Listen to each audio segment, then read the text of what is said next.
Recording in progress.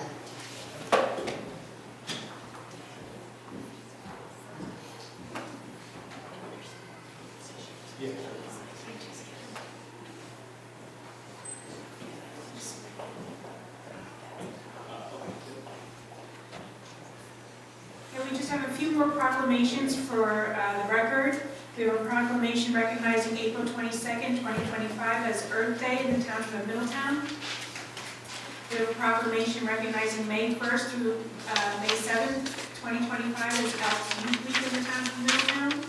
A proclamation recognizing May 4th through 10th, 2025 as National Small Business Week in the Township of Middletown. And proclaiming recognizing May 4th through 10th, 2025 as Municipal Clerks Week in the Township of Middletown. Thank you very much, everyone. And our next item, we have resolution 20. You'll never be able to do it without you. Oh, thanks.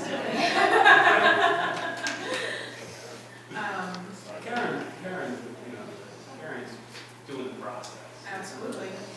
You can be with both of us. Exactly. Thank you.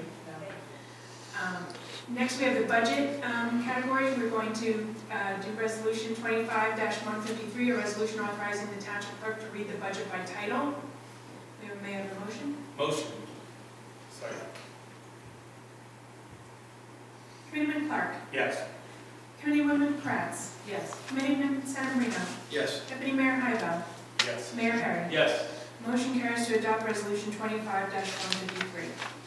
At this time, we have the 25-154 resolution authorizing the introduction of the municipal budget, operating budget. We have a presentation by our CFO, Colleen Lapp. Thank you, Matt. I am going to give you a summary of, and excuse my voice, I'm sorry, allergies are killing me, our 2025 budget, which we are introducing tonight. Joey, do the next slide. Next slide. Okay, so this first slide is going to be a pie chart for the breakdown of our expenses in the budget. What it's demonstrating here is exactly what it's supposed to, just showing you in pie form the largest expenses down to the smallest expenses in our budget. Salary and wages are our largest, followed by operating expenses, which generally cover everything that's not otherwise identified on this pie chart. Insurances are another large portion. That's not only health insurance, that's all of our insurances. And then you can see from there, I mean, I don't have to go through every single slice, but that's what makes up the budget and where we spend our funds as we collect them in the 2025 budget year. Okay, next slide. This is a breakdown of the 2024 tax levies. The only reason it's done for 2024 is the 2025 levies are not all approved yet. So we do this just to show a demonstration of how every tax dollar that we collect, how it gets distributed. So in this you can see the largest portion, 61% goes to the schools. Next comes to the municipality at 23%. And then we have the county at 11%, 10%, sorry. And then the other ones are all smaller ones. They're municipal open space, county open space, and our municipal library. And that again, if you took $1 of taxes that we collect, you just apply that and 2 cents goes there, 22 cents goes there, and that's how it breaks down. Next slide, please. For 2024 versus 2025, our municipal levy is increasing by $2,524,740. That is a 3.99% increase.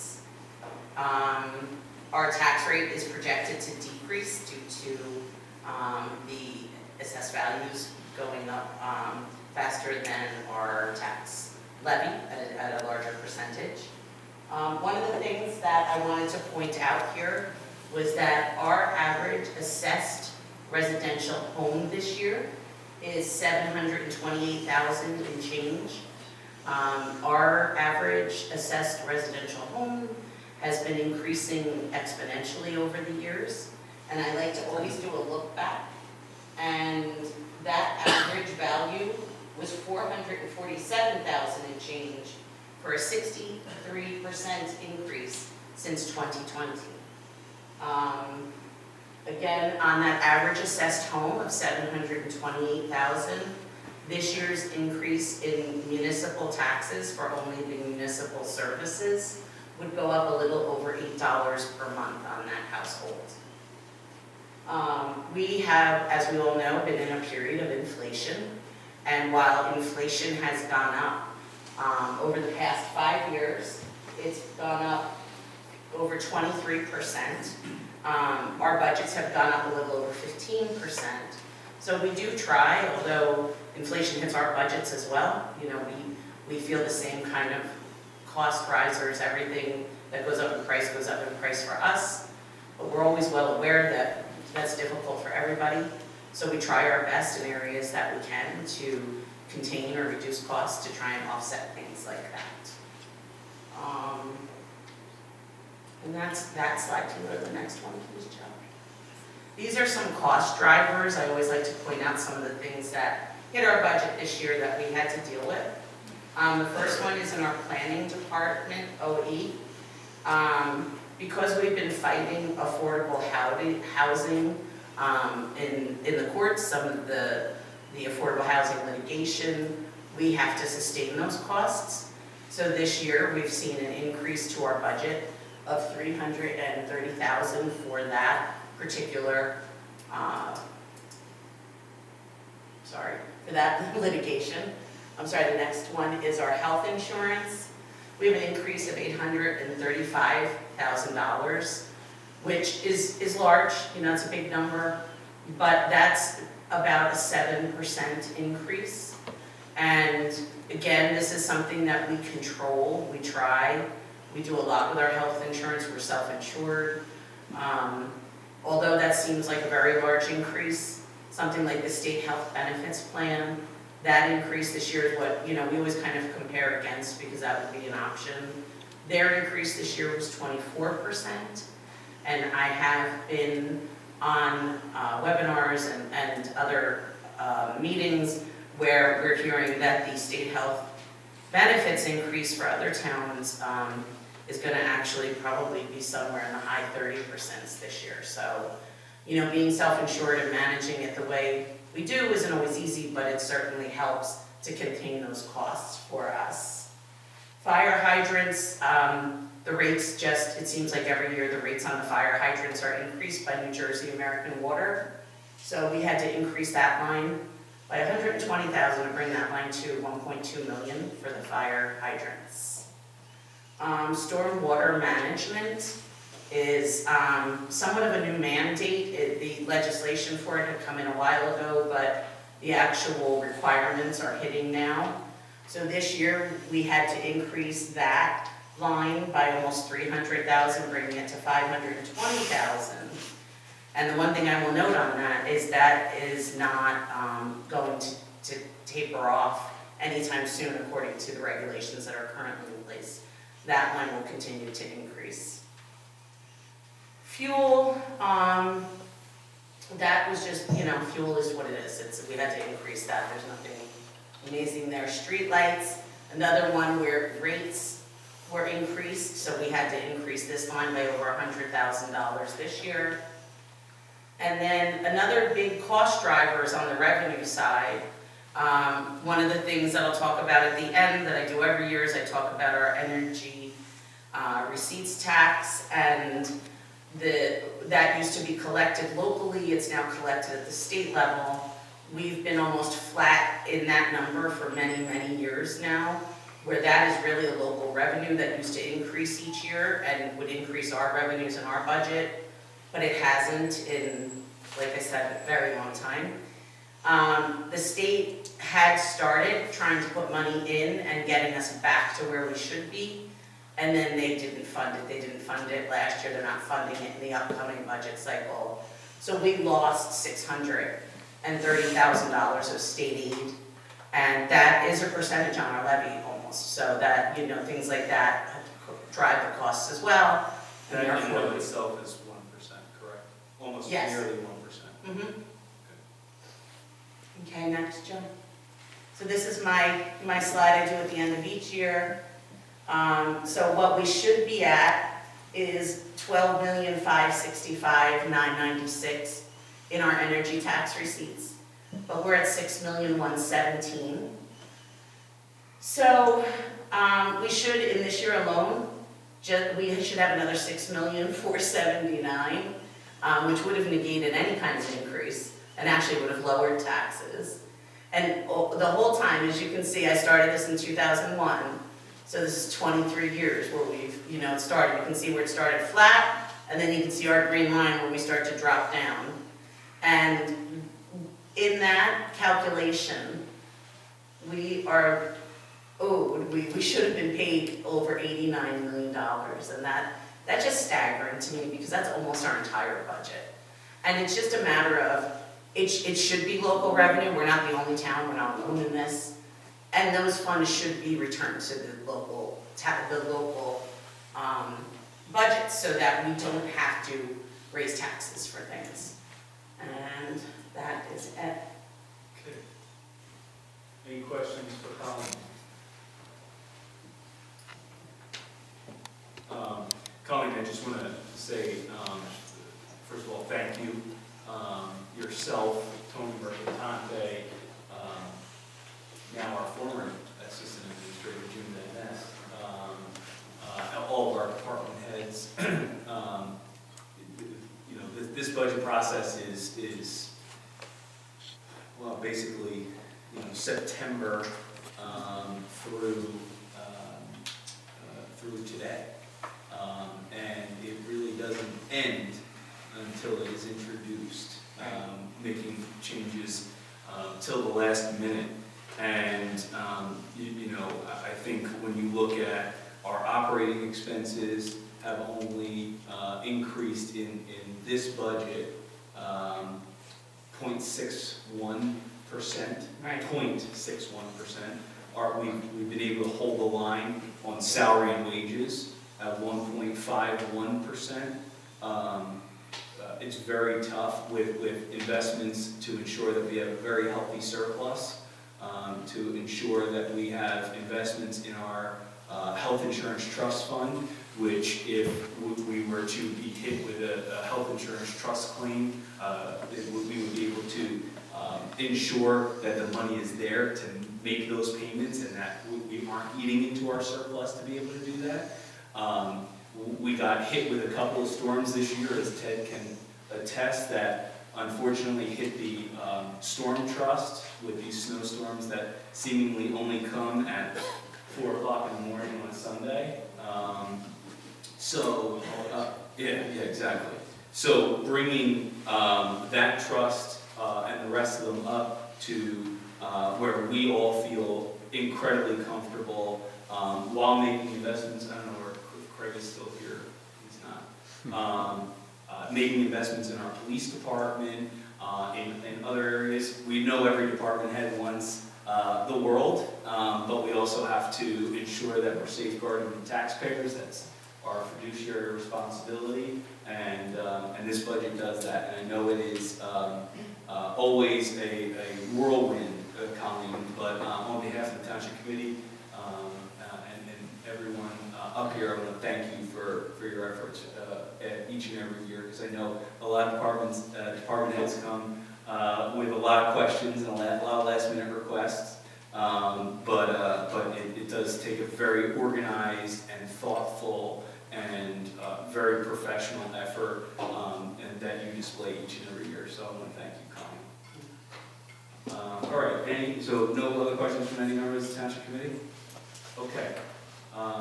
Motion. Second. Committeeman Clark. Yes. Committeewoman Kratz. Yes.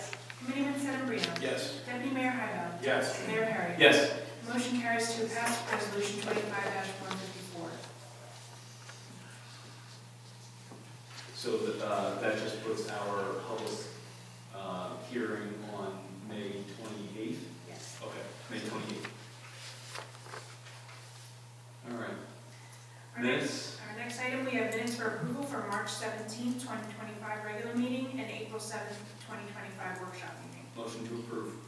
Second. Committeeman Clark. Yes. Committeewoman Kratz. Yes. Committeeman Sedambrino. Yes. Deputy Mayor Hybel. Yes. Mayor Perry. Yes. Motion carries to approve the minutes. This time we have public hearing of proposed ordinances. Our first ordinance is 2025-3458, an ordinance authorizing entry of agreement for the purchase and sale of real estate and grant of parking and access easements with St. Mary Mother of God Church for the acquisition of lot 524, lot 84, and a portion of lot 101.01, Modern Day, TPA block 524, lot 84.01, for recreation and open space preservation purposes. Any member of the public wishing to speak on public ordinance number 2025-3458? Yeah, John, come on down.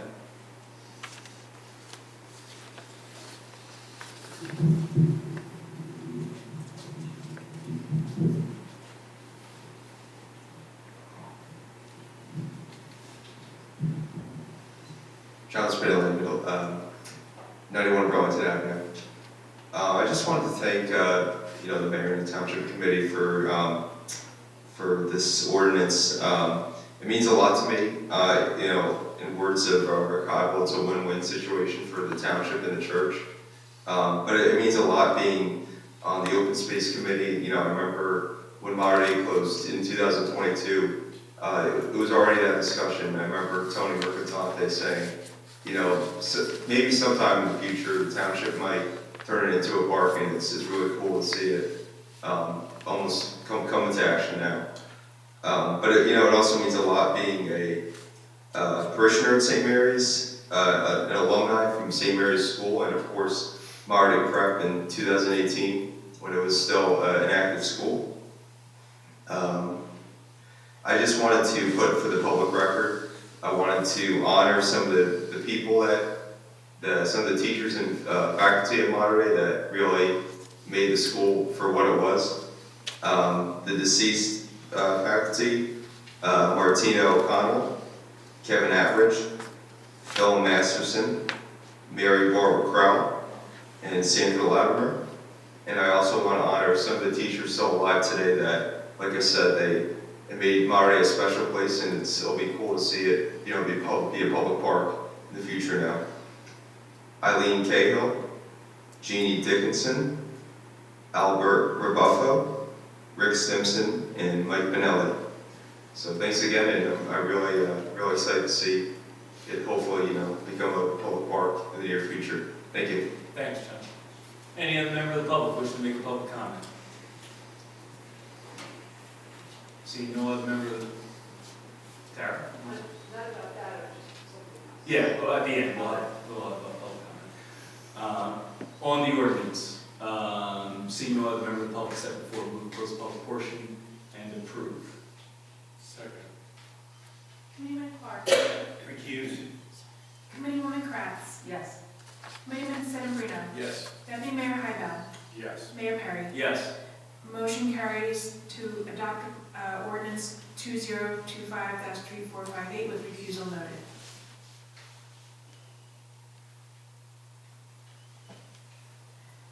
Our next ordinance for public hearing, we have 2025-3459, an ordinance amending and supplementing Chapter 105 of the Code of the Township of Middletown, governing the property tax relief payment program for eligible volunteers under its volunteer incentive program. Any member of the public wishing to speak on public ordinance number 2025-3459? Chief Fulton, can't decide if Kev, come on up. Chief Morrissey?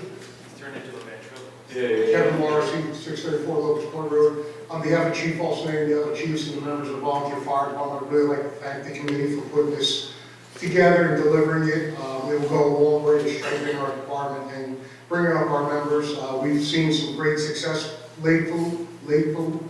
New members join the fire department. I really want to thank you guys for it. It's very, very much appreciated. Thank you. Thank you, Chief. Any other member of the public wishing to make a public comment? I do want to thank all of our professionals certainly about this, but I also do want to thank the Commissioner of the Department of Community Affairs, Jacqueline Suarez, who her team, we had a great conversation, and the great part about this is that there's a lot of municipalities out there currently doing pay per call, which the Department of Community Affairs wants them to move away from as quickly as possible. And the commissioner literally said that this was the program that they were going to be recommending to others. So first in the state, and more great stuff to come to support our volunteers. So any other member of the public wish to make a public comment? Seeing no member of the public stepping forward, move to close the public portion and approve. Second. Committeeman Clark. Yes. Committeewoman Kratz. Yes. Committeeman Sedambrino. Yes. Deputy Mayor Hybel. Yes. Mayor Perry. Yes. Motion carries to adopt ordinance 2025-3459. We have 2025-3460, a bond ordinance providing an appropriation of $1,850,000 for the Kings Highway Safety Improvement Project Phase 1 by and for the Township of Middletown in the County of Monmouth, New Jersey, and authorizing the issuance of $810,350 in bonds or notes of the Township for financing part of the appropriation. Any member of the public wishing to speak on public ordinance number 2025-3460? Seeing no member of the public stepping forward, move to close the public portion and approve. Second. Committeeman Clark. Yes. Committeewoman Kratz. Yes. Committeeman Sedambrino. Yes. Deputy Mayor Hybel. Yes. Mayor Perry. Yes. Motion carries to adopt ordinance 2025-3460.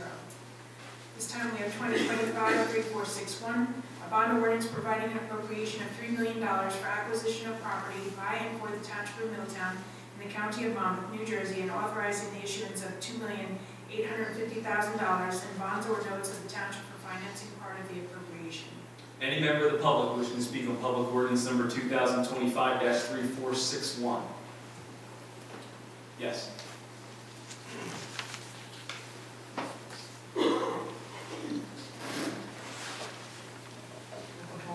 I'm only talking for here on out, Atlantic Islands. I spoke last time and I asked the question, but I sat with it and I want a little bit more clarification. Yep. You mentioned that it was for, I think, a sister sale of the St. Mary's property. Can you just go into a little bit more detail about what that $3 million bond is for? Sister sale. I think you said sister property. I don't know. This finances our portion of the acquisition of Modern Day to become a new township park. So is that what the open space fund? Yes. Okay, perfect. So it's the bond against the open space, since we're using bond. Correct. Perfect. The purchase price is being financed 75% by the county, but will remain a municipal park. So the township is responsible for paying for the 25%. So this will be bonded and paid for the debt service on that bond by our open space trust fund, which is dedicated to preserving and enhancing open space recreational facilities and historical sites in town. Thank you. All right, you got it. Any other member of the public wishing to make a public comment? Seeing no other member of the public stepping forward, move to close the public portion and approve. Second. Committeeman Clark. Recuse. Committeewoman Kratz. Yes. Committeeman Sedambrino. Yes. Deputy Mayor Hybel. Yes. Mayor Perry. Yes. Motion carries to adopt ordinance 2025-3461 with recusal noted. Our next item on tonight's agenda, we have an introduction of proposed ordinance 2025-3462, an ordinance approving disposition of the township's real property interests in Block 255, Lot 2, and Block 534, Lot 7 to the County of Monmouth and related actions. Motion to introduce. Second. Committeeman Clark. Yes. Committeewoman Kratz. Yes. Committeeman Sedambrino. Yes. Deputy Mayor Hybel. Yes. Mayor Perry. Yes. Motion carries to pass this ordinance on first reading with a public hearing to be held May 12th. At this time, I'd like to ask the Township Committee to adopt a consent agenda, including resolutions 25-156 through 25-170, removing 25-155 and 25-169 for a separate vote. Motion to approve the consent agenda. Second. Committeeman Clark. Yes. Committeewoman Kratz. Yes. Committeeman Sedambrino. Yes. Deputy Mayor Hybel. Yes. Mayor Perry. Yes. Motion carries to adopt the consent agenda. At this time, we have Resolution 25-155, resolution authorizing fireworks display for Riverview Foundation, July 3rd, 2025. I'd like to make a motion. Second. Committeeman Clark. Yes. Committeewoman Kratz. Yes. Committeeman Sedambrino. Yes. Deputy Mayor Hybel. Yes. Mayor Perry. Recuse. Motion carries to adopt Resolution 25-155. At this time, we have Resolution 25-169, a resolution authorizing fireworks display, Beacon Hill Country Club, July 3rd, 2025. Motion to approve. Second. Committeeman Clark. Yes. Committeewoman Kratz. Yes. Committeeman Sedambrino. Yes. Deputy Mayor Hybel. Recuse. Mayor Perry. Yes. Motion carries to adopt Resolution 25-169 with the refusal noted. At this time, we have discussion for fee ordinance. I just wanted to bring to everyone's attention that we'll be coming into the next meeting with adjustments to some fees. I just wanted to do a quick summary of what that's all about. First, just to remember, sorry. Thanks, Tom. Thank you. We're going to be coming in a new fee amendment ordinance. It's going to cover a few different topics, and I just wanted to give you a heads up. First, as you know, we adopted a tree removal ordinance. We're establishing a $25 fee for each request to look at somebody's tree removal plan.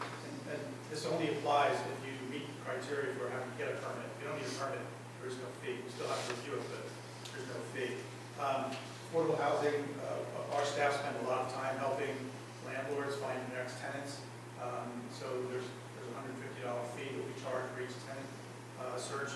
Does not apply for developments that hire an outside property management company who can do that. There aren't too many who do it, but there are some.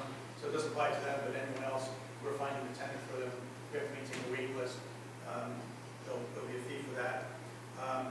Planning and zoning development fees, subdivision site plan review fees haven't changed since 2009. We did a survey, bringing our fees into consistency with other communities. We were kind of on the low side. And the one that's probably the best news is, fees always go up. We have a floodplain encroachment permit fee, which are actually reducing significantly. I'll explain why. It's a $250 fee. And floodplain encroachment permits, if you're doing anything on your property, whether it's residential or commercial, in a flood hazard area, there's an encroachment permit process that you have to follow. And it's become more and more complicated, I should say more and more complicated, become more and more applicable to more properties with the stricter regulations that the DEP are coming out with.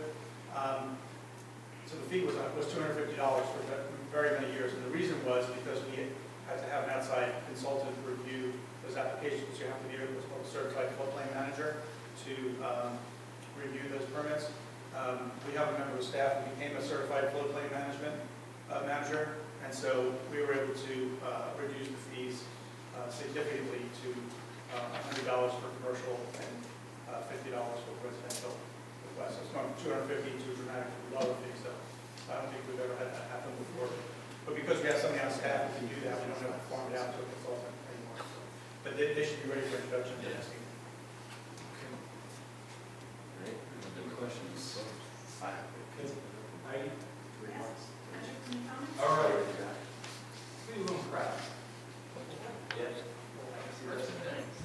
So it is an evening of thank yous. We are so incredibly grateful to all of our EMS, our chiefs, who are still tonight with us. Many, many thanks to all of you for your dedication and your commitment to town and to all of our residents. It doesn't go unnoticed and certainly doesn't go unappreciated. So we're really so thankful to each and every one of you. Many thanks also to Heidi and Karen and on this special day for you, and also Colleen, to you and your team for all of your hard work. It's an incredible effort.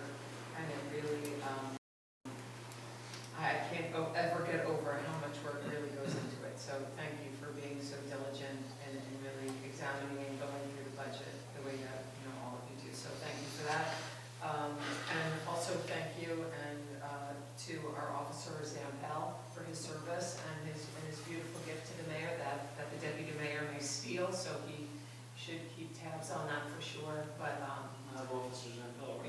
there you go. There you go. So thank you, that's all for me for tonight. All right, thank you. Committeeman Senabrino.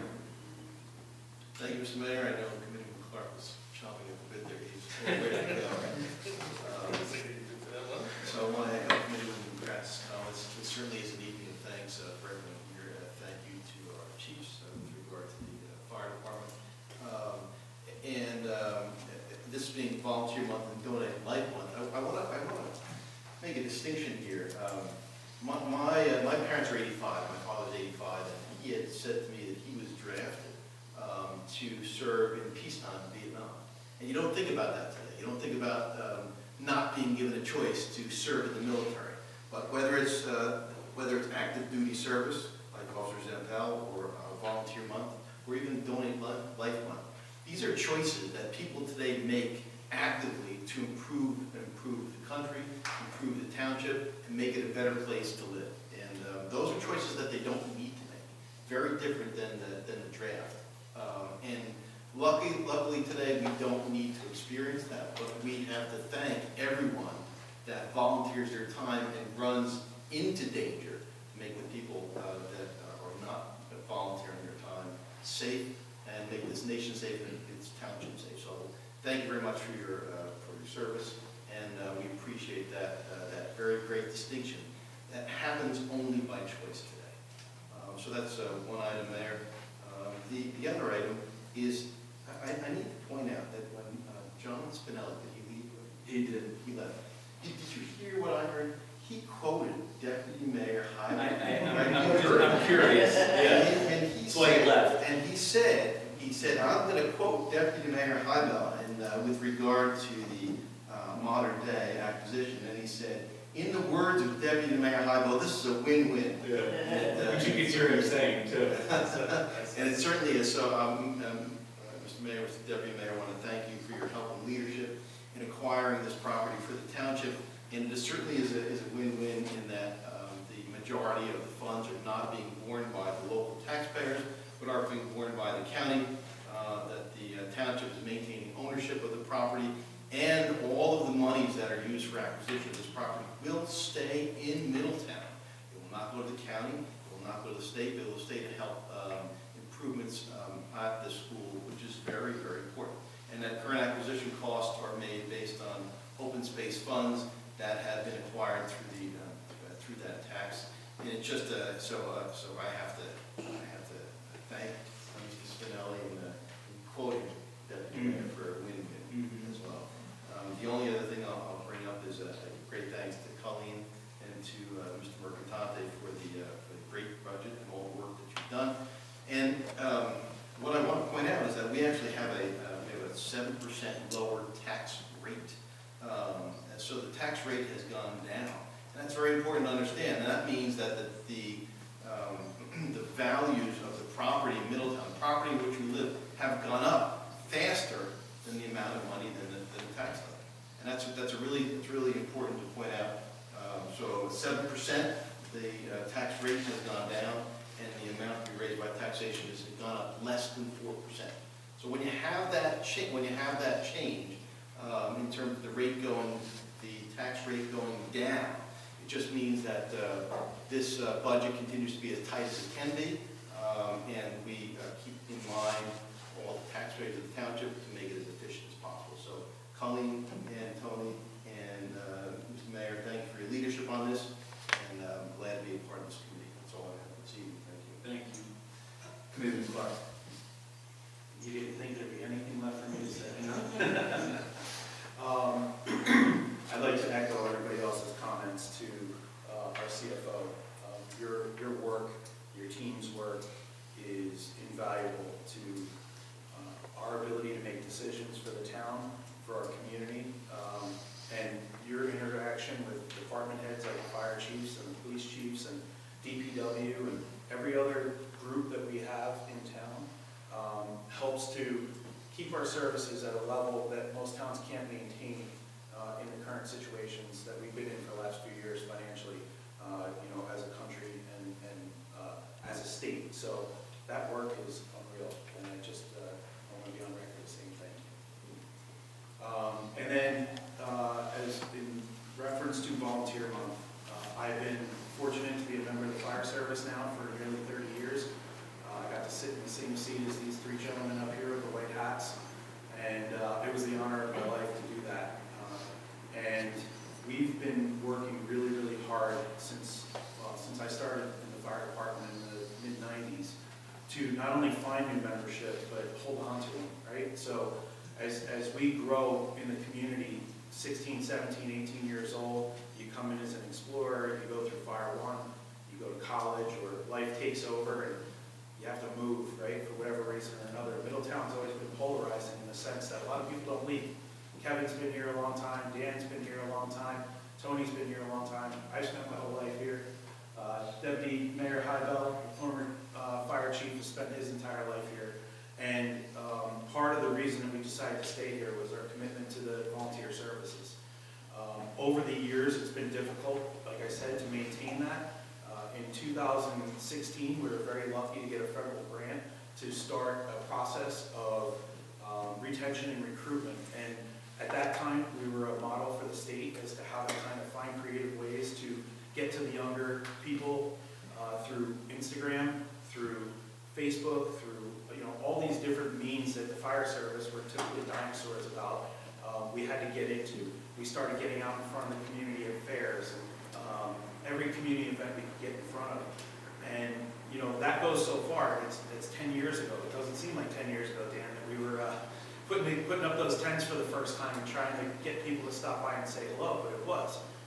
At the time, Chief Kelly was in charge of the Explorer program, and they were an integral part of trying to raise the awareness for this retention and recruitment.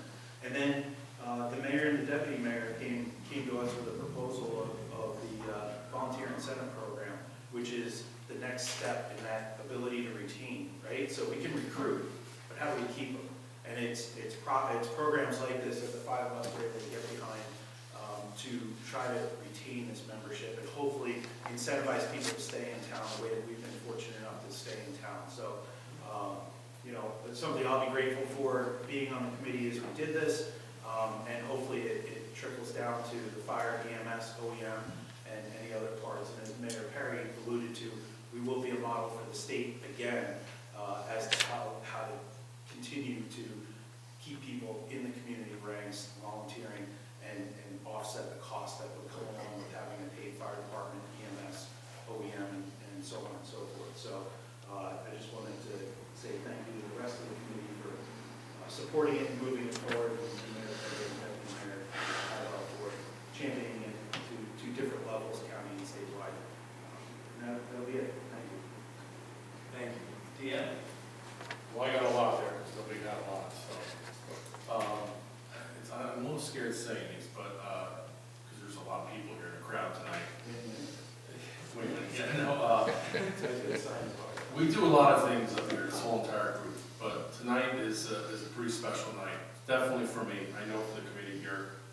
It's not so many times we always get to do good stuff, but this volunteer incentive program for firemen, EMS, OEM is a big deal. Like the mayor said before, the state looks at what we're doing. It's kind of crazy that they can't come up with these things before us. I mean, we're able to come up with these programs that are just so needed for our volunteers. And being a volunteer, like Ryan just said before, our next chief, to get the guys and the girls to stay with the program is a big deal. So I hope this helps. It's not a ton of money, but it's a step. We really appreciate what you all do for us, and I can't thank you enough. Again, I got to bring up the modern day purchase. Jonathan Spinelli, he calls it, I would say at least every couple of weeks. Hey, how's it going? What's going on? Tell me about this tree. Tell me, a lot of questions he has. And I appreciate that. I wish he was still here. I can't believe he's not. But this was a very tough transaction. I've been a part of a lot of real estate transactions in my life, and this by far was a tough one. And I think you can agree with that, Mayor. A couple years ago, this was a dead topic for us. This was not happening. We had the ability to go back and have a very good conversation with the parish and tell them we need to get this done. This needs to be a part of this town, and we were able to do that. And I'm very, very proud of that. That these 23 plus acres are going to be preserved forever. It means a lot to me, to the residents and families. So He said 28, so I'm not counting the eastern portion. So 25 plus 3. Yeah, sorry, okay. But it's very exciting, so I'm just hoping everyone's, this is going to stay a positive night. I know there's a lot of people here, so that's all I have. I'm not gonna, I echo all your comments. So I'll open up for public comment. Yeah, I know, I'm fine. Don't worry about me. Ricky, thank you. All right, I'll open up for public comment. Any members of the public wishing to make a public comment may do so. We ask that you state your name for the record, and then you keep your comments to 5 minutes or 4 minutes. I'll let you know that you have 1 minute remaining. With that being said, any member of the public wishing to make a public comment? Tara, you had your hand up first, so I'm going to go to you first. Tara Fleming, 49 Brandywine Way, Middletown. First of all, thank you to Mayor Perry and members of the committee for your service to our community. And thank you all for the careful and your respect that you have for the taxpayers in this town. You guys do such a good job. My question is a follow-up to something I brought up a couple of months ago about the fluoride in the water. I see we're still on the list on the NJA website for cutting fluoride. And I think I did send you, I don't know if you guys got it, all the studies about the damage that it does. The state of Utah has now banned it statewide. So I'm just wondering where things stand with the removing the fluoride. Yeah, I mean, there has to be a conversation that we have kind of in depth about this in its entirety, along with even engaging with the water company, because I'm not really certain what the legal metrics are, and I haven't, to be honest, asked Brian to take a look into it, because it's obviously an incredibly complex issue. So it needs I think a very important and constructive dialogue that needs to happen. But it's certainly on my list of things that I know you've reached out about, and certainly appreciate that. I appreciate your service to our OEM. I know you're sitting here with the team earlier. Maybe to support Charlie, he's great. Oh, Charlie's the best. Charlie and Charlie. Yes. Charlie and Charlie Shell. The other Charlie was Yeah. amazing. Thank you, guys. Thank you, Tara. Any other member of the public wish to make a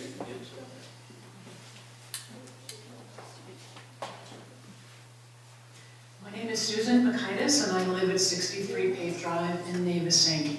I've been up here before. This is my 4th consecutive appearance at a council meeting. On my 3 previous visits, I requested that the council consider a resolution supporting the Superfund Act. Once again, I see it's not on the agenda, and Mayor Tony has indicated that he has a meeting scheduled in May. This is a particularly, next week. Okay, great. All right. As you may recall, the Superfund Act, if passed, would hold major polluters accountable to pay for the damage they have caused to our environment, rather than taxpayers footing the bill. This is particularly important at a time when taxes are expected to go up, not down, in Middletown, and federal funding to address climate disasters is disappearing at an alarming rate.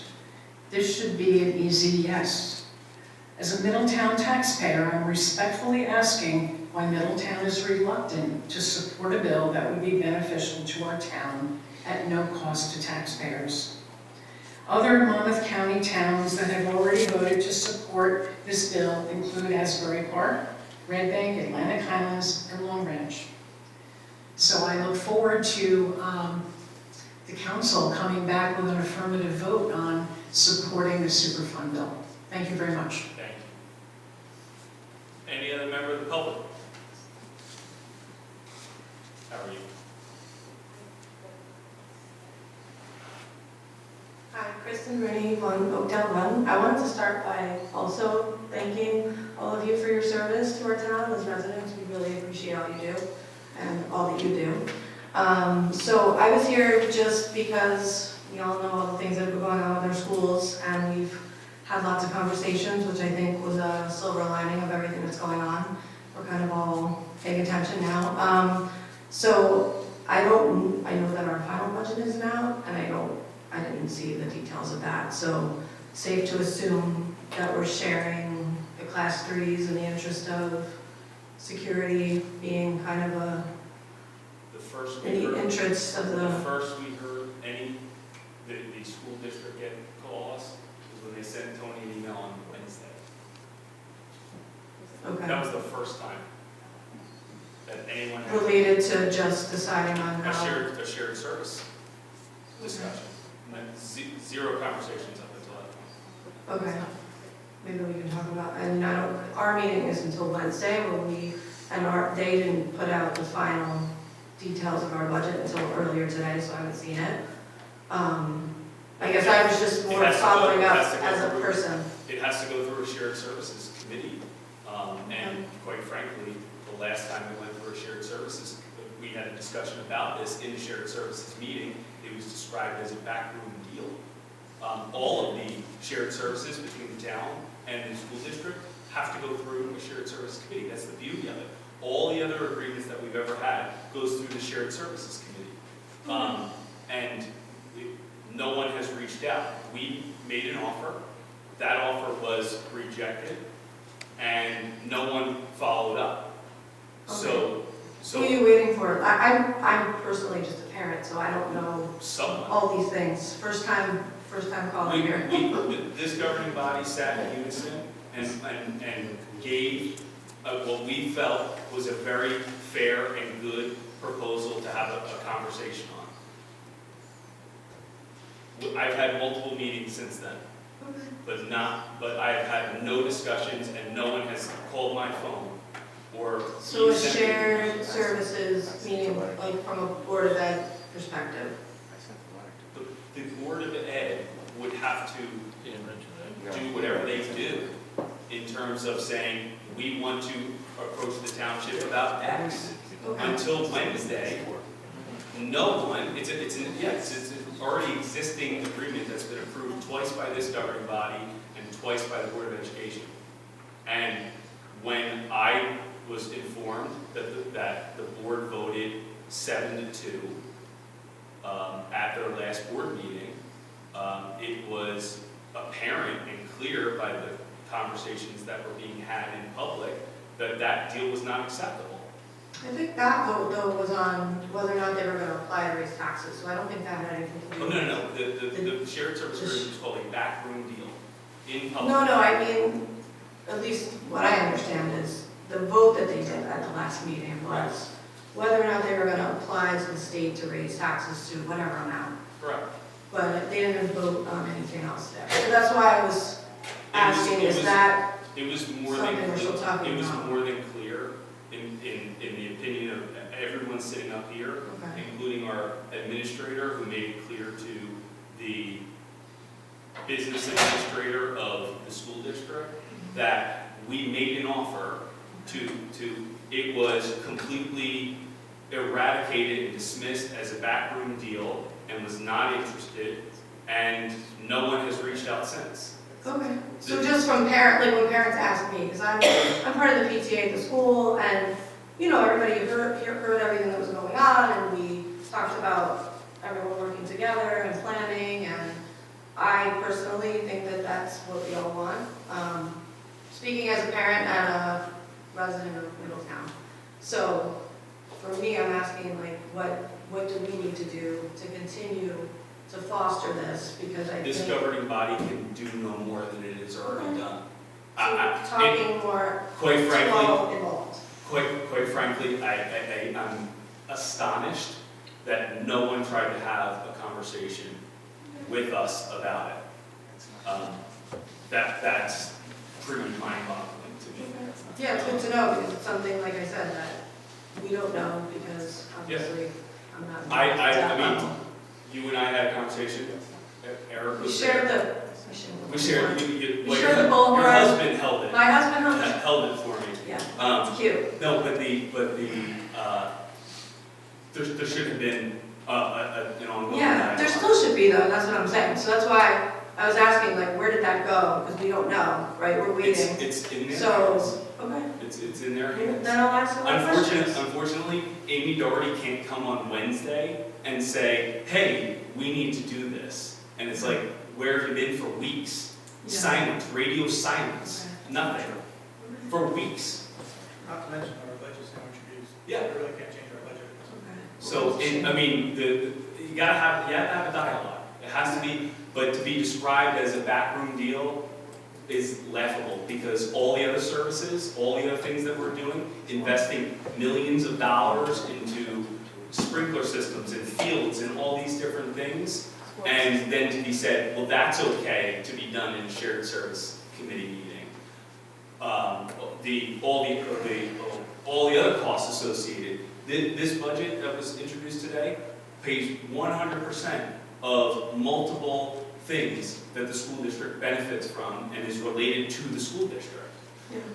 It's all got to come before the shared service. I remember my first shared service agreement with the Board of Education was removing administrative fees from the police officers who staff all of the sporting events and games that occur. And these are common sense things that can be done, and they're good. So for it to be described as, that committee to be described as a backroom dealing was. I don't know who's that, like I said, I'm here as a parent, so. No, I'm telling you my thoughts. I don't know where that comes from, and I also don't know how the committees work, so like, I think from parents' perspective, we're all trying to just be more aware, Sure.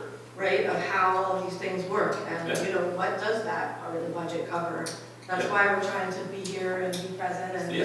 it's I appreciate it. It's good to be in the know. I've always been involved at the school level, but it's obviously, this all affects us, so, I just think, yeah, if parents are interested in all of us working together, so if you're I interested in agree. that, I wanna keep the conversation going. So like, if it didn't work this time, then what do we need to do to make it work next time? And like, how do we move forward and work together? Because that seems how, that was the silver lining of There's all a this willing stress. partner on this side of the governance of Middletown and Middletown's elected bodies. You saw it. I mean, all five of us were there to offer assistance. So right now, you guys are kinda, Well, Your the budget. shared services meetings can be called at any time to be discussed. yeah, And so it's just a meeting. okay. So So that's just something I'll ask about. I appreciate it. you got it. All right, thank you. Thank you. Any other member of the public wish to, yes?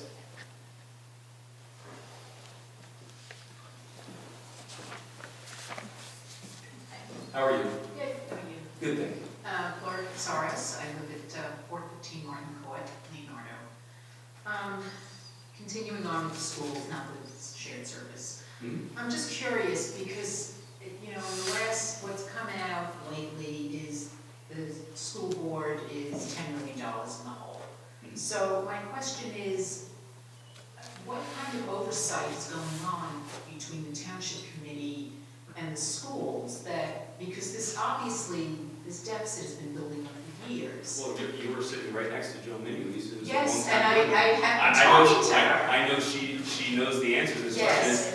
question. The five members of this township committee do not have any authority over the school board and their budget. Right, so, like, because I'm sure through the years, I mean, you've done a good job writing up the township budget. You must have noticed the schools were in the red. And now they're $10 million in the red, and what's gonna happen like going forward? I guess that's my question. That's a question I think that you need to ask on Wednesday night. Oh, all right. And I think my other questions then, according to Joan, are more answered by the school board, but. I trust Joan's Me too. position on that, on I would like. judging those questions. All right, because, and I'm just also a little confused because you're saying, oh, taxes aren't going up, yet the school board is gonna ask for 10% property tax increase. We don't control it. We control our 23%. So that's what we control. Property, part of the property taxes aren't going up, but this. The township committee only has authority on our budget to approve our portion of that pie chart that you saw there. Right, but in the pie chart, we're funding, I'm a taxpayer, so a big chunk of my property taxes are going towards the. 61%. Yeah, going towards the school district, which is fine, I'm all for it, all for education, but, I'm just a little confused, because you're saying taxes aren't going up, yet. We're speaking from We can only on this day speak from our budgeting process, no one else's. Because there is one person at the end of this dais here that handles every single day the finances of this town, of the township. Right. There's no other person I want sitting at the end of this dais dealing with that. Because I could ask her tomorrow, I will ask her a question and she will know the answer. If I asked her what 1% of our budget is and she had to blink, she wouldn't be doing her job. But I know she knows it down to the penny exactly what 1% on our budget. I can't say that for everybody else. And I think, quite frankly, it's a little embarrassing that others can't do that. Right.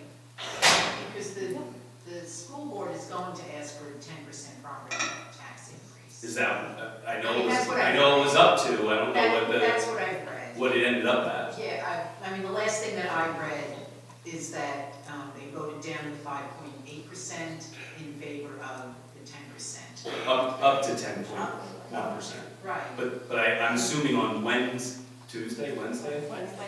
I'm assuming on Wednesday, they're gonna have to put out an agenda pretty soon. What's that? It's out. It came out. It's out, okay. So whatever that budget says, if it says 10.1 or it says something else, I don't know. Because we manage the budget of the township. Although the school district is a big chunk of the township. The biggest chunk. Yeah. But it's the same thing applies for the county. We don't control the county's budget either, but they're 11%, Colleen? 11% of that budget line, of that pie chart. So you don't like look over their budget and say, We don't. why are you guys running? When I told somebody the other day, I said, they weren't from New Jersey originally, and they said, well, you had the, meaning me, you have the oversight to be able to look at. I said, this isn't the city of New York, sir. Right. I said, we do not have, there are 9 members that are duly elected on the school board. That is their fiduciary responsibility. Our fiduciary responsibility up here is the 23% that we have introduced tonight. Okay, well, I hope at least you're pretty outraged that there's $10 million in the red. I just have one thing. No one up there said taxes are going down, but it said the tax rate's going down. Right. Tax rate's going down, so it depends on the individual value of the property, how much it's increased or not increased, which will dictate whether your taxes go up or down or stay the same. So the tax rate that we said is going down. Gotcha. Okay. All right. Thank you. Thank you. Any other member of the public? Yes, ma'am. How are you? Emily Camelli, 42 Hamilton. Quick question, what can we expect from that $50,000 grant for the Dempsey property?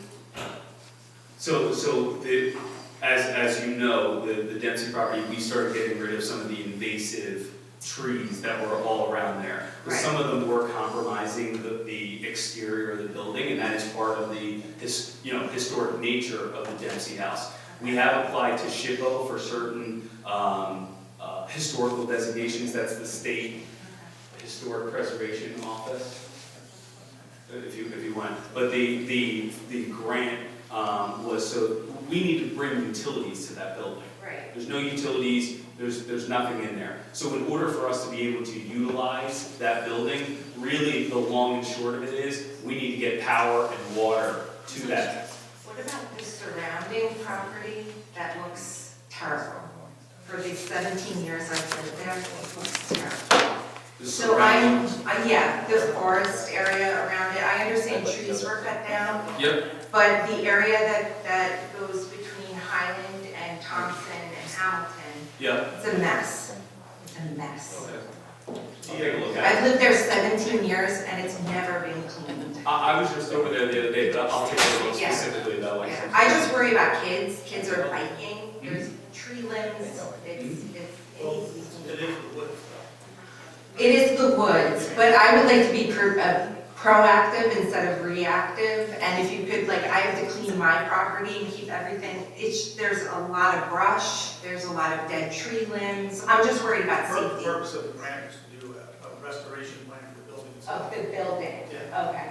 And once we decide, when we have that plan done, then we have to go back out to bid for somebody to do the work. Okay. be great.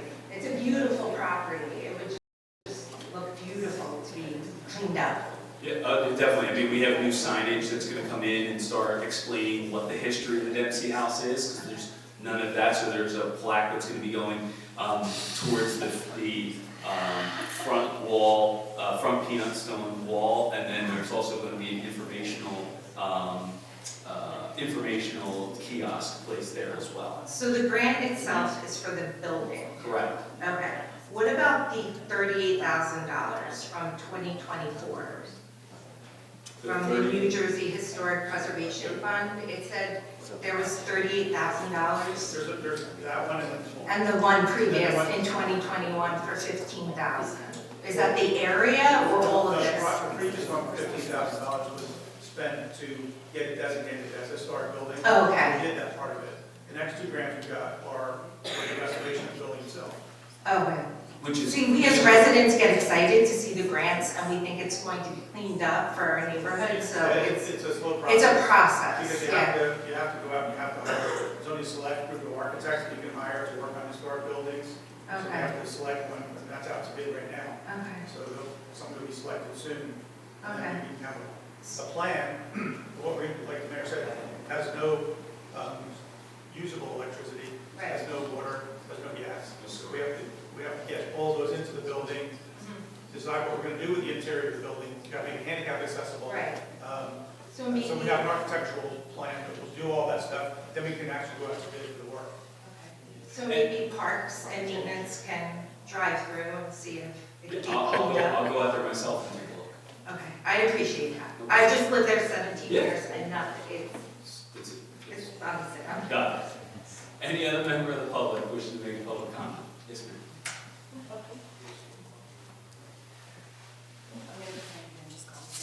Yes, ma'am. Mayor Perry, Catherine Black, 46 Valley Drive. Going back to the shared services and going back to Board of Ed, because obviously that is very critical with what we're dealing with right now. Can you confirm for us who is on the shared services committee? It's always the mayor and deputy mayor, and then the president and vice president.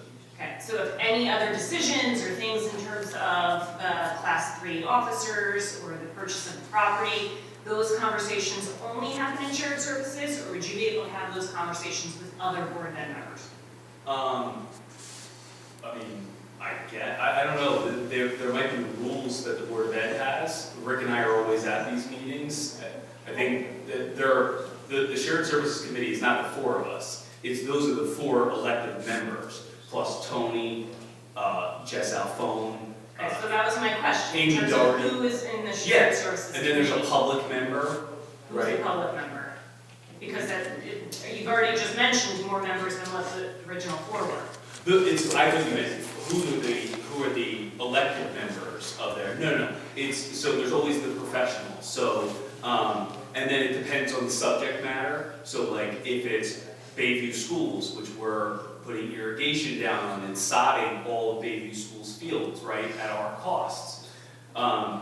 We will have Janet Dellett in there and Ted Maloney in there as DPW and Recreation. They'll come in and they'll be invited members. So it's a productive conversation, and we're not just shooting from the hip. Okay, because I'm confused with the way that you originally just explained that a couple minutes ago. I know that there was another Board of Ed member that I believe said it was a backdoor deal, and, emotions were high, but I feel like because those emotions were high, we're losing a benefit, we're losing that opportunity to work together to be a true shared services. And I feel like that communication, or maybe like you even said, the technicality behind it, or the rules, or the regulations, may have been lost in the shuffle, and because of that, the town, the school, the students are going to suffer. I think that the understanding that there are, the appearance that this is the only shared service to ever occur, shared service meeting to ever occur, is that was the perception that I think came out. And I would like to point to a half a dozen other shared service agreements, like Bayview School, that are a direct result of a shared service agreement. Just like every other committee that occurs for the Board of Ed or for the Township, those things come out of those respective committees, And whoever the head of those committees is, for the school board, for example, they get to come out and report on what was done. And then that's recommended then to the entire board, and then the board gets to discuss it, and then they get to decide whether or not to move forward. So, you know, Joan and I, we got the one done for the police, getting rid of the administrative fees for the police back in, what was that, Joan, 2021? Something like that? So when Joan was the president. So we were able to do cost-saving measures, but it takes two willing partners. And unfortunately, the display of this is a backroom deal is non-existent in terms of reality. And you have to be able to have a conversation. You can't just point fingers. I completely understand, and I understand, like I said, where the emotions were high. But this maybe is different than all those other shared services in the fact that there was so much publicity, there was so much town involvement. There seems to be a lot that may have fallen by the wayside just because of one phrase, and that's unfortunate. And I feel like that's unfortunate from everybody that's involved. That's why I wanted to know who was shared services, because if it was supposed to come from shared services, then they are the people that are in charge. They're the people, there are parents that we would go to. They're the people that are head of a group that should have put those emotions aside and worked together. So I think that's unfortunate, and I hope that in the future there's a way to kind of avoid that and to make it so that we are a unified Middletown. It's not just the schools and the township committee. We are a unified Middletown, which you even, I think, wrote in a letter that you sent to us talking about this plan. You sent us a letter instructing us to go to the Board of Ed meeting because there was this wonderful proposal on the floor. And I don't believe you were even at the Board of Ed meeting to then approach it or to speak to it. So you just understood what was happening at the Board of Ed meeting from secondhand. And that's unfortunate. I think people could have asked you some questions. But that's not my meeting. Like, But you sent us a letter instructing us to go to the meeting. Stating that we had offered a proposal. Yes, and you said that it was a meeting that we should all attend. Sure. But how can that not be your meeting, or how can that not be something that Because it's is important to you? Of course it's important, but it's necessary for governing bodies to be able to operate. I'm not going to sit there and order or make the appearance that I am ordering anyone to do anything. We made a proposal, what, from our perspective, a very fair and what we thought position that provided the school board the ability to take the proposal, or at least have a conversation on the proposal, and take it to the next level. It was obvious from that meeting that that was not going to be the case, and that's okay. It's not my job to say one way or the other what those board members should do. But this township committee offered to make a proposal. And if you look around at all the other municipalities, the 53% of municipalities that all have the same ability and all in the same similar predicaments, the governing bodies are not making overtures to the districts. It's up to the districts to figure it out for themselves. And if the district wants to figure it out for themselves, whether I agree, whether the rest of the governing body agrees with the mechanism, is each our own. But my encouragement of people going out to the Board of Education meeting was for the pure fact that we did make an offer, and we did offer to do something that we felt was fair. But again, you can sit there and say it's my meeting. It's not my meeting. No, it was an important meeting, and I appreciated the offer, and I think I can speak for a lot of town taxpayers and parents and even students. We appreciated that offer, and I think at the meeting, it wasn't turned down, that specific proposal. I believe that the other vote happened because the Board of Ed members found out that even with that proposal, it wasn't enough to be passed by the county superintendent. So they had to revise that in order to open it up to find a budget that would be accepted by the county I superintendent. heard not one cost-saving measure. I have not been informed of one plan, despite multiple board members telling me that they were going to share a plan. We're gonna get you a plan. We're gonna show you how we're gonna save money. We're gonna show you how we're gonna put you on a path to prosperity to get out of this minute. Again, radio silence. No, nothing. Well, that's okay. It's not my responsibility. But you can't then sit there and say that it's my responsibility to get you out of it. I made an offer. If you say it's a backroom deal and that it's no good and that we're giving stuff away and all of these antics, well, that's a pretty clear no. It's a pretty clear no. And someone could have picked up the phone and called and said, it's been 24 days since that meeting. 24. So that goes back to my original question. Who do I contact? Who was part of that shared services that did not pick up the phone and call you? You said it was The two members the that are on president the and the shared vice service president did. of the Board of Ed. Yes, they did. They were there to present it. Okay, they were there to present it. Whether or not, And so then they didn't contact you, being part of shared services, following that Board of Ed meeting to go over what had happened. I don't know any of the conversations that the Board of Ed had in executive session or otherwise to discuss this. It's again, not under our prerogative. So if the district wanted to have a conversation, Amy Doherty could have called, emailed, or talked to somebody and said, hey, Tony, can you call for a shared services committee meeting? That didn't happen until Wednesday. Wednesday at what was it, like 3 o'clock? That's not a serious conversation. We're just following up because we have to. So Thank you for being receptive to our questions, because like, we're new to this. I get it. We don't know how this Totally. happens, we want to make sure that it doesn't happen in the future, we want to make sure that, as a town, as parents, as people, we want to make sure that we're united. thank you. Thank you so much. Any other member of the public wishing to make a public comment? Don, come on down.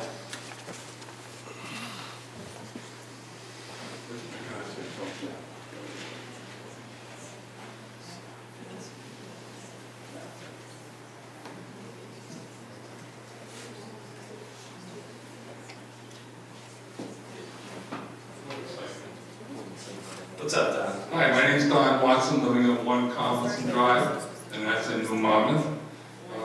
I've been coming to these meetings for about 25 years now, and there are a few issues that bring people out, and this seems to be one of them. I'm glad that there was some publicity about it, woke some people up, got more people involved in the workings of our town, and getting things accomplished. Might be the hard way of doing it, but it's getting done. And thinking about getting things done, we just had our brush picked up. We were talking about stormwater management earlier, and I believe we should be sweeping the streets after the brush is being picked up, because there's a lot of debris left in the streets, then it rains and it all washes into the storm basins. Very poor example of stormwater management. Also, if we're The going- increased costs are related to things like that, But though. that should be- Calculating how much rain No, that's- trickles off of leaf piles at the fire academy is not my definition. I'm talking about the stuff in the street. No, I hear you, but when you look at those numbers that were up there during the budget presentation, and you see, Colleen, how much was it? $520,000 that we're spending calculating how much rainwater gets accumulated on leaf piles at the fire academy. If I'm sitting on the other side of this dais, I would be screaming at the fact that the state is requiring us to calculate how much rainwater is coming off of leaf piles. Well, That's to be more a little proactive, it would be best to. It's not about being proactive or I'm not talking inaccurate. about calculating how much rain is falling on. But that's how much we're forced to pay Yeah, because of that. we're also paying by not sweeping the streets. But my point, and which I think you could understand, I understand. is if you're spending $500,000 plus dollars, what are you not spending that $500,000 on? Sweeping the streets. Right? How many more times would we be able to do that if I didn't have to spend $500,000 and I could turn to 10 and say, buy another street sweeper and hire 2 You more? already have 3, I believe. We have 2. We have two. We have two. Let's use them. Well, they are out there, but we have 375 miles worth of roadway that they got to accomplish. And every time you spend $1 on an unfunded mandate over actual things that can benefit, well, you laugh, but it's. I'm not laughing, it's just that, It's true. I've been here for 25 years, I hear the same Just so thing. clear, part of the increase was also to hire. It should be incorporated as part of the Drivers. as part of Pickup. collecting the brush. Street sweeping. It should be included as part of the brush pickup Got it. and leaf pickup. That's all I'm trying to say. Okay. All right.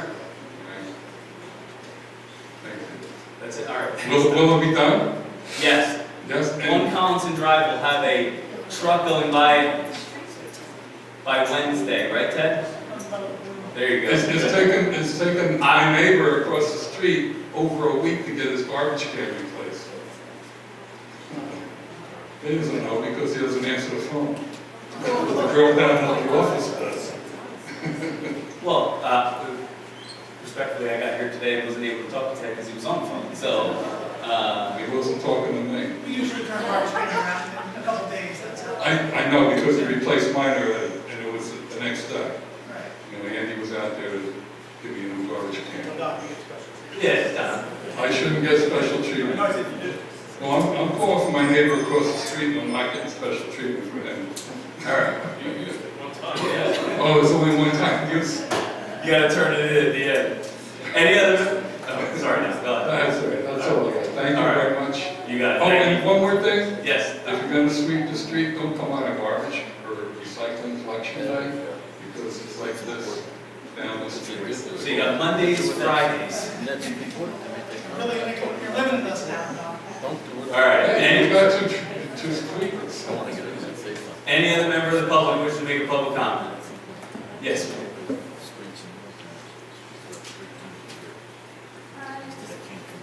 My name is Jessica Donahue, I live at 61 Roseman, Municipal Budget. Sorry to bring up the shared services question. What's that? Sorry to bring up the shared services question. Yeah.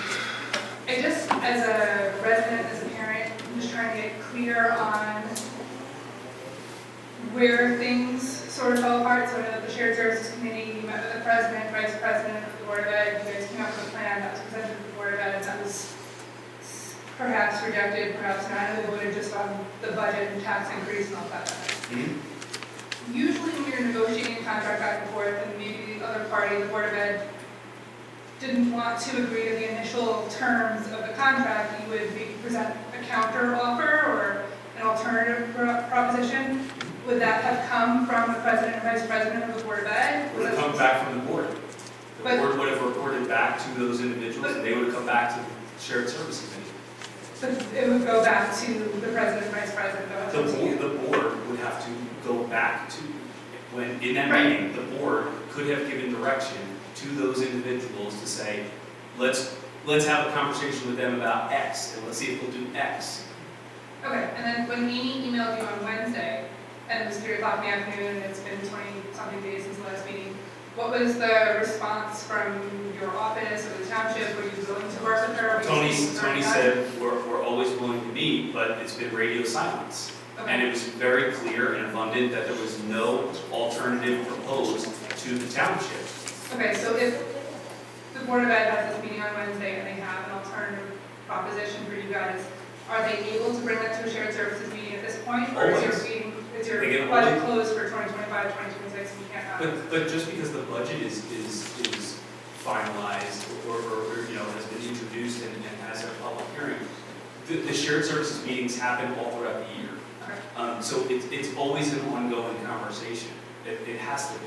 But it can't happen at the speed at which one party chooses. Okay, so I think our We question. delayed our budget just for that.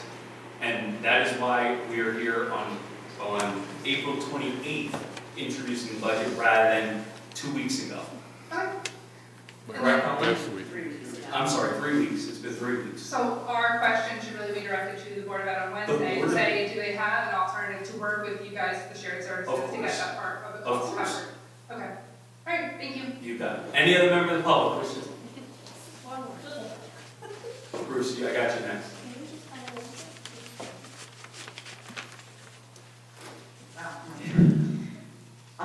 do I need to say my name? Emily Donahue, working at Huron Atlantic Islands. Colleen, I was also very impressed with your budget. I got the opportunity to see it on Friday, so more of a question just moving forward. I saw that it was on the agenda and then taken off the agenda for today, the full budget was. The document went from 200 pages to 91. So I don't know why that happened, but I was able to get it. So my question is though, it stated the fact that it would be available 1 week prior to this meeting, but the agenda wasn't put out till Friday. So we're just wondering what to expect moving forward is, I didn't even know I could ask for the budget. 1 week prior. That's what it states. The agenda has to come out 48 No, hours. not the agenda, the budget. It said that to go by title, the budget had to be out 1 week prior. That was, sorry, available to view. I've never heard that rule ever. It's written.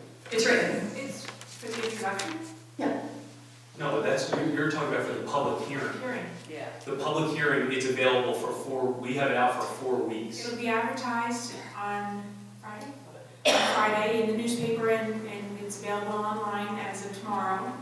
And you will have it all this time until May 28th, Perfect. when the public hearing is that day. Scheduled. Because the proposal today does mention the fact that it would be 1 week prior. So I'm just trying to get clarification since I was looking for it. But it does mention, I'm just reading what was in the. That's just for the public hearings perspective. We have to have it out available. The budget itself, because there's not having public comment on the budget today, we hold the budget out for 4 weeks, It has to be 28 days. 28 days. Perfect, so it means that. That's all I just wanted to know, because I was wondering what I saw on Friday. Is there Believe was me, come? if Colleen and Heidi would never let us do anything that would jeopardize the passage and introduction of the budget. 100%. I was actually very impressed with what I saw Colleen as well, but I did notice that the school one went up to 180, which was an increase that I think that aligns to what the board was going to present. So I thank you for the work that you did on that. I just wanted clarification moving forward, so thank you. And no, I just want to point out too, just so you know, for your own, it wouldn't be prudent for us to put out before this meeting, because this governing body, that budget document is their policy document. So to put it out to the public before they've had the opportunity to approve. But it was there. But I think it's referring to 1 week before the public hearing, as the mayor Yeah, said. the budget was released though on Friday, a 200-page document that was, I got from your website. Well, So part it of was the here. agenda, yes. Yeah, but then it was removed. Because like she said, it was a policy document, so it was a mistake if it was. Okay, well, that's fine. I just wanted, because I saw it and it went away, so I was like, oh, it was interesting, but thank you. Yeah. Bruce? Go Bruce.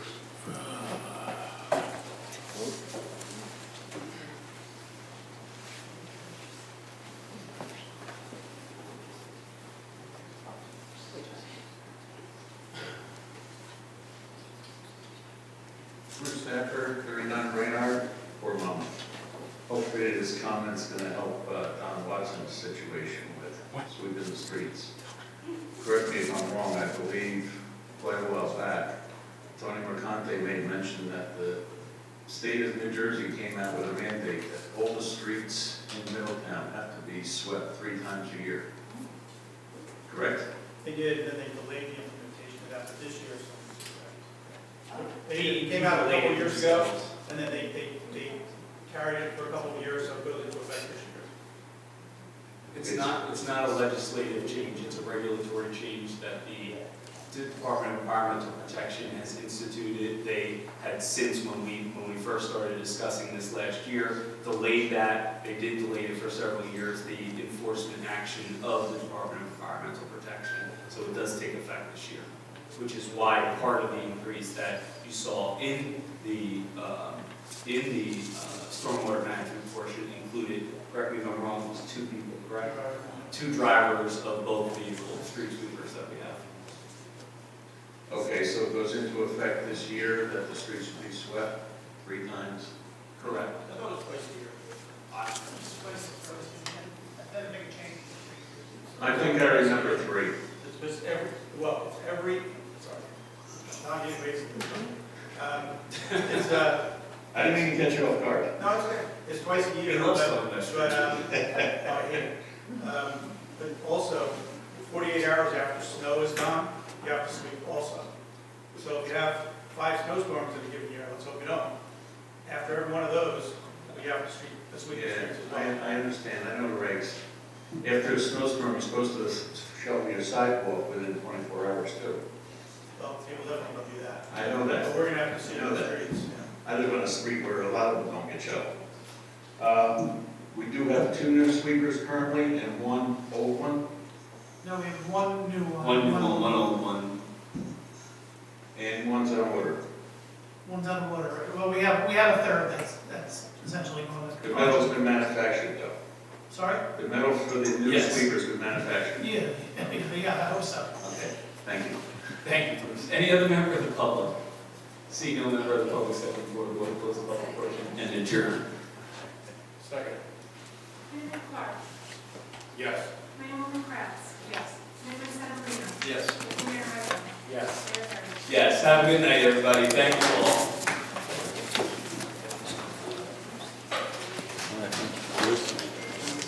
See you on the weekend.